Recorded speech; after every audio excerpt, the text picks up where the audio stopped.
Welcome to the Q. My name is Lisa Maroney, Director of Business Development for the town of Chelmsford. We are back here with another really neat episode with a small business owner here in Chelmsford. And I'd like to say hi to my co-worker, colleague, and friend, Jen Melanson. Hi, Jen. Hi, glad to be back. Thank you. And Judy, thank you for joining us. You represent Aunt Margaret's yarn shop, if I can get that right. Yes. Really neat, unique, very special small business storefront here in Chelmsford. And I think I'm just going to kind of start right in with asking you to explain a little bit about where you are, how people can find you. And I see things behind you that are not necessarily all about yarn. Right. So let's hear what your shop has to offer. So it's called Aunt Margaret's Yarn and Gift Shop. So we're on the gift shop side right now. The other side over there is the yarn shop. I'm open 7 days a week. July and August, I do close on the weekends, but we have knitting and crochet classes, which basically is what keeps me in business. So 2020 was not a good year because I only had classes for about 5 months. Well, but actually about 4.5 months because I had to close so much. But I have absolutely wonderful students and customers, and I've been supported throughout this whole year. So classes have all started back up. I put tables on both sides of the store so we can social distance the best we can.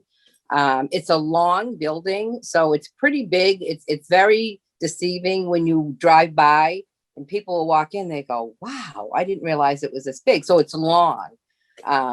But I have really a little bit of everything. I have every yarn, needle, anything you can think of that way. And in the gift shop side, a lot of women's accessories, because naturally it's more of a woman type store because everyone comes in.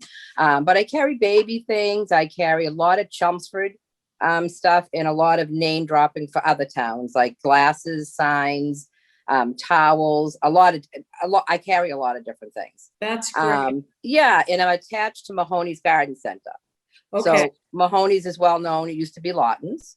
So Okay. I'm attached to them, and a lot of people come in here looking for plants. I try to sell them something else besides the plant, but it's like, so I've been here for 19 years.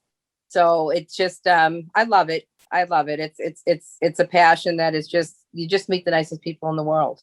That's great. You know? You get to Yeah. do what you love, and It is, because it's a lot of work. Own your own Yes. business 24/7, but I love it. So it's just, it's been a tough year, but I had so many people supporting me, which was wonderful. Oh. And I'm just going to jump right out there, Judy. So what is your address, and do you offer gift certificates at your shop? Yeah, we have gift certificates. And then it's 165 Princeton Street, North Chelmsford. Okay. I have a website and I have a Facebook page. I send out monthly newsletters to people come in and sign up. So I send out monthly newsletters we do specialty classes, anything new that I get in. And I also have been like swarming Chelmsford news page because they're letting all the small businesses do that. Yes. I got so much business for November and December because of that. Those 2 months, everybody shopped local, which was absolutely fabulous. And I got a lot more customers. Good. And it was because of the Chelmsford news. Good for you. Power of social media in the positive way. Absolutely. Absolutely. And I'll say, I owe my friend and colleague, she reached a major achievement recently. So I will be coming over to grab one of those gift certificates for my amazing colleague who has accomplished what looks like the impossible sometimes, but she shows up smiling and gets it done. So good job, Jen, on your recent graduation. Thank you. And also you're just going right into the next level. So congratulations. Why don't I hand it over to Jen? She can talk a little bit about what I'm referring to, and then kind of chime in a little bit. Yeah, so thanks, Lisa. I did just complete my master's degree in social work, and I'm moving on to a PhD in social work in August. I'll be starting. So, but I'm kind of, Judy, I'm one of those people that has been by the yarn and gift shop many times. I've gone to Mahoney's. My gym is in North Chelmsford, so I drive down Princeton Street all the time. And I see the yarn shop, and I always want to stop in, and I just haven't yet. So I'm going to make it a point to do that. I'm also going to let my daughter know to stop in, because my daughter is a big knitter. Knitting and crocheting is something that I've not ever picked up. But my daughter, who's 25, loves to knit. She started it many years ago, and she also comes to the same gym in North Chelmsford, so I know that she'll want to stop by. But for people who aren't familiar with knitting and crocheting, can you talk a little bit about the classes that you offer, and sort of, how they run and what times they run and that sort of thing? So they're 2 hours. So like my nighttime classes, Monday, Tuesday, Wednesday, and Thursday nights, I have 6 to 8. And they're $70 for 4 weeks. They're 2-hour classes, and the instructor in the class to help you do anything you want to do. So we don't have per se like beginner classes or advanced classes. We just put them all together. And it just works out beautiful. And I have every single thing here that they can buy. So I've been here for 19 years. I've had some of the same people for 18 years in the classes, because they become friends, you become family. I mean, so many of my students are like family to me now, and it's fun groups, and it's all age groups now, which is absolutely fantastic. And you put personalities together that you would never think could go together. In all the years I've been here, I've only had a few that I'm like, I don't think that one's going to fit in that group. But ordinarily, it's women getting together. It's just wonderful. And it's just, and you can share things with people that are outside of your family. So you can be a little more open about different things that you want to. And somebody in your family isn't sitting next to you. And that's what they like about it. They bring in they bring in snacks, they bring in birthday cakes for everybody. They bring in all their different drinks and stuff. And sometimes we even have wine at night, if there's a little celebration. But it's just, the group of women are beautiful. And during the day, most of my classes are 10 to 12. And then I have 1 to 3. And then sometimes I have 4 to 6. So on a Thursday, I have 6 different knitting classes and crochet classes. So they're spread out during the whole day. The only day I don't have classes is Friday. And since the day I've been open, I cannot fill a Friday class. I don't know if people just don't want to do anything on a Friday. So if I was to close the day, it would be Friday, because that's by far my slowest day. That's my day I do cleaning. Well, I think it's good. So this is very affordable to take up knitting, and there's all different types of projects. It doesn't have everything. To be a sweater, doesn't have to be an Afghan. I have a very close friend that made me what she calls a dishcloth. It is, yep.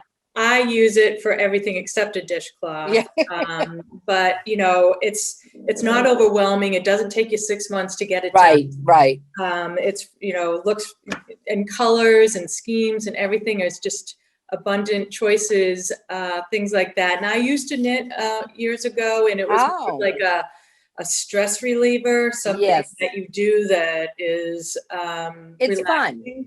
Yeah, it's fun. So basically what we do a lot is we have the students do some harder things in the class, and then like the dish class, everybody has a couple projects going at a time, because if you make a mistake at home, you're like, oh my God, I need the teacher. So you have something easy just to pick up, so you can keep knitting all the time. And then everybody's running in here. People run in with their project like this. Help! As soon as I see them running, I'm like, okay. And you just help them. And it's just like the yarn support group. Yes, I know. One of my students came in the other day, and she stood there and she said, "Hello, my name is Colette, and I'm a knitaholic." I'll tell you, I said, that's not a bad thing. I'm sorry. One challenge I have is that I'm a lefty, and my mother could never really teach me as a lefty how to knit. So I found my friend taught me when I was like in my mid-20s, late 20s or so, and then I just kind of dropped off. Haven't done pick it up again.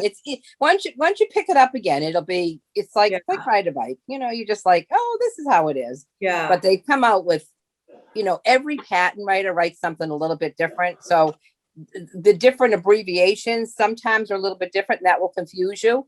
But you just have to stay up with the times. And I try to keep printing out all new things for everybody. And it's just yeah, it is. Yeah. It's a fun business. Like I said, anyone owning their own business is a lot of work, but at least I have a fun business. Yeah. I have And a lot I of survived friends. 2020. I have a lot of friends that picked up knitting during the pandemic. It seemed like everybody I knew was either knitting or baking bread. And when nobody could get yeast to bake bread, so everybody started knitting again. And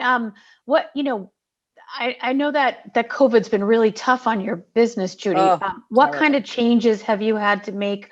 What kind of adjustments? What are the classes like, class size? Well, none of the classes are 100% full now. I started the classes back up in October. And then I had them going until like the middle of November. And then the gift shop started getting busy, but I had put tables on the gift shop side. So people were nervous coming in, walking around. So then I canceled the classes for the rest of November and December, because that's the only 2 months out of the year that the gift shop was really that busy. What keeps me in business is my yarn and my classes. But so I had to switch that around a little bit. And then I started the classes back up in February. Like I said, they're not 100% full, but as everybody's getting vaccinated, they definitely are. And we all wear our masks. The teacher wears the mask, we wear our masks, and people just couldn't wait to come back. They just really couldn't. I mean, I was getting email after email after email. When are you starting? When are you starting? And some of my ladies that come during the day are in their 80s. This is the only thing they do once a week. I mean, this is it. And I just felt so bad for all of them. So mostly all of them did not care. They're like, we're coming back the minute you open the doors. It's just, and they did. Well, I can imagine too, because the senior center is still mostly closed. They do have some things that are going on, but the senior centers play such an integral part in our senior population here in Chelmsford. So I can imagine that a lot of the folks that like to knit that ordinarily maybe would go to the senior center for some things. Right. And it's mostly, I mean, they love to knit, they love to do things, but it's social. It's 100% social. Most of them come in here for. They just have made such nice friendships with each other, and so a lot of my day classes are a little bit older. If I called them the old ladies, it'd kill me. So, and they're all wonderful. I mean, they come in and they tell everybody, come join a class, you're gonna love it, sit down, and they so I'm hoping to add more students to the classes, but it's a struggle, but it's good. It's good. I can finally see light at the end of the tunnel. Yeah, you've made it through the worst part. I have, Lisa. Yeah. And we were working together, Judy, on trying to get you through some of those COVID programs, and they're really tough for small businesses that aren't accustomed to the hoops of fire, I guess my gosh, that are involved, but you got through it, right? I did. You got a funding award. Yes. I got a grant, which was, I mean, I wouldn't have got it without you, Lisa. So I thank you, because I didn't even know about a lot of the stuff. I mean, I'd be applying for this. I call my accountant, I'm doing this, I'm doing that. And it's just, when they say small businesses, I have 3 employees. Yes. And they say in small businesses, 500 and less. I'm like, hello. Yeah. I have 3. What happened, Judy, when I arrived in Chelmsford, I did door to door to just introduce myself and build a network, because I started from nothing. And it's because I stopped in your store at that time. You may not remember, but we exchanged contact information, and you were in my database. And you probably don't remember it. I feel bad. I don't. But I thank you so much. Yes, I've been quietly building my own database of contacts, and you were in it. And when nobody knew COVID was arriving, right? We're not prepared. And I said, well, here goes my database. I'm just going to start pushing email, which was starting to be outdated in the world of social media and things. Right. It's what I had to work with remotely, and then joined forces with Jen and created this little talk show. And this is wonderful. We haven't been able to let it go. So we're really trying to maximize the resources that we created and that we had available at no cost. And so, here we are, we're continuing this new initiative now past the first year. And now we're using it even more so. And I'm really happy to hear that your classes are coming back. Yeah. Things are, starting to lift a little bit for Yeah, you. you can definitely see more and more people are out. People have had it. I mean, they just, you're trying to live your life again. And it's just, and it's just, you just feel so bad because I have so many ladies that live alone and, and like I said, this is their social. I did do some curbside during quarantine. Okay. I was able to do that, and I did some mail orders. Not a ton, not like I would do, but I did. So after I was home the first few weeks, I've never stayed home in my whole life. So I was home for like the first 3 weeks watching TV, and I said, this is really going to do me in. So I used to just start coming here.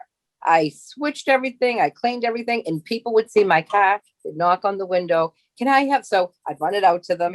It just. Yeah, you found creative way. You found it. I had to. Way, and maybe some of that will continue. Maybe it'll change. But I just wanted to ask, I do you offer classes remotely, or can people that aren't familiar with knitting, are they able to pick it up through a book or? There's a lot of books out there now, and there's a lot of YouTube out there now.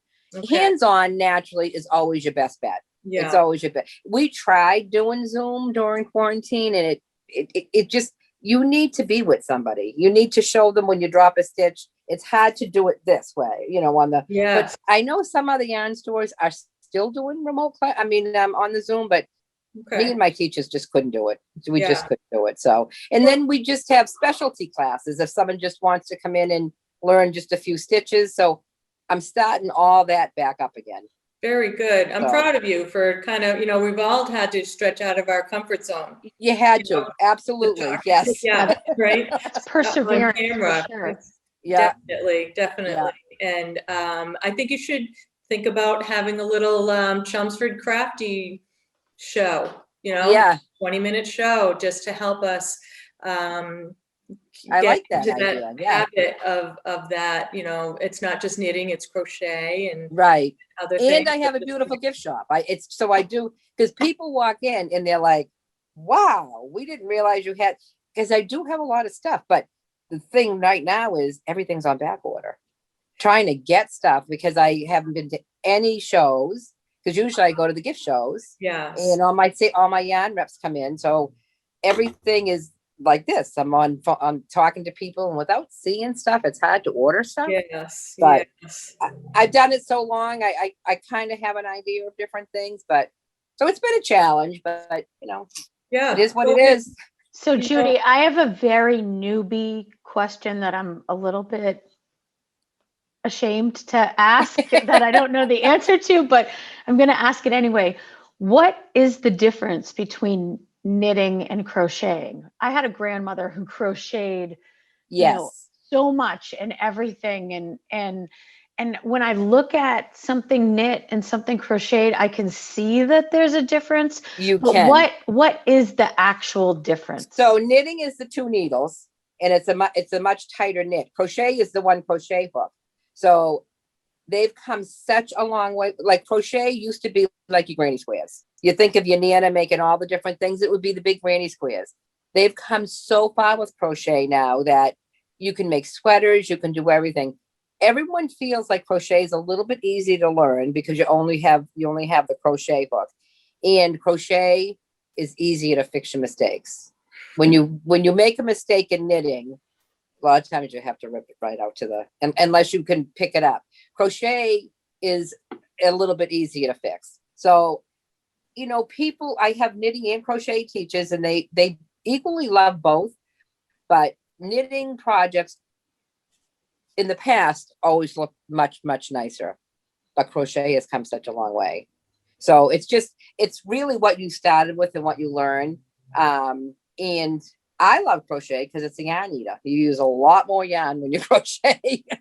It really is. It's like if you make a blanket, maybe you do 10 skeins of the if you knitted it, you'd probably have to use 15 if you're going to crochet it, because it's just it's more of they call it crochet a yarn eater. So I don't mind Well, that. I'm hooked, so I'll probably be coming to the shop. Absolutely.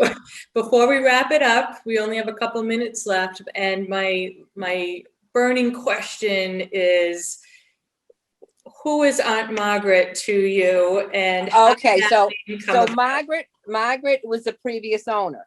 So Margaret used to own a store in downtown Lowell called Margaret's Needle Arts.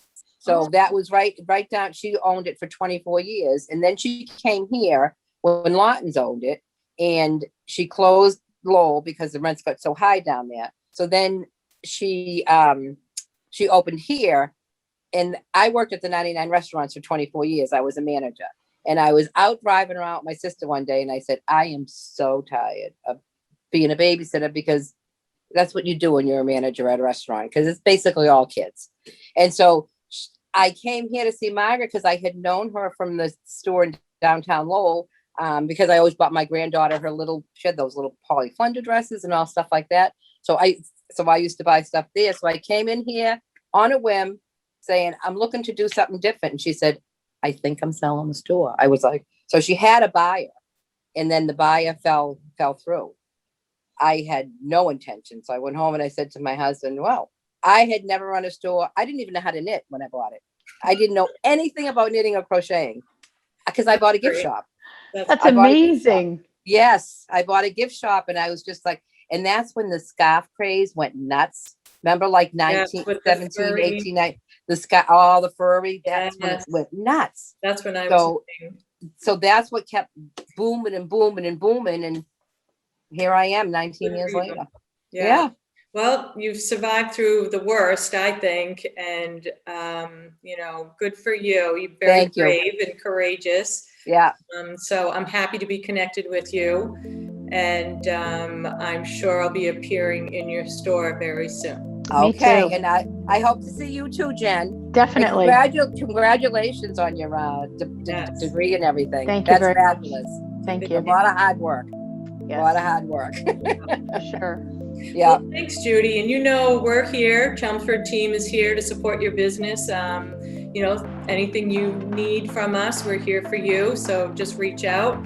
And meanwhile, stay tuned for the next episode of The Q. And thank you for watching. Thank you so much, Lisa. Keep sending out your emails. Got it. Okay.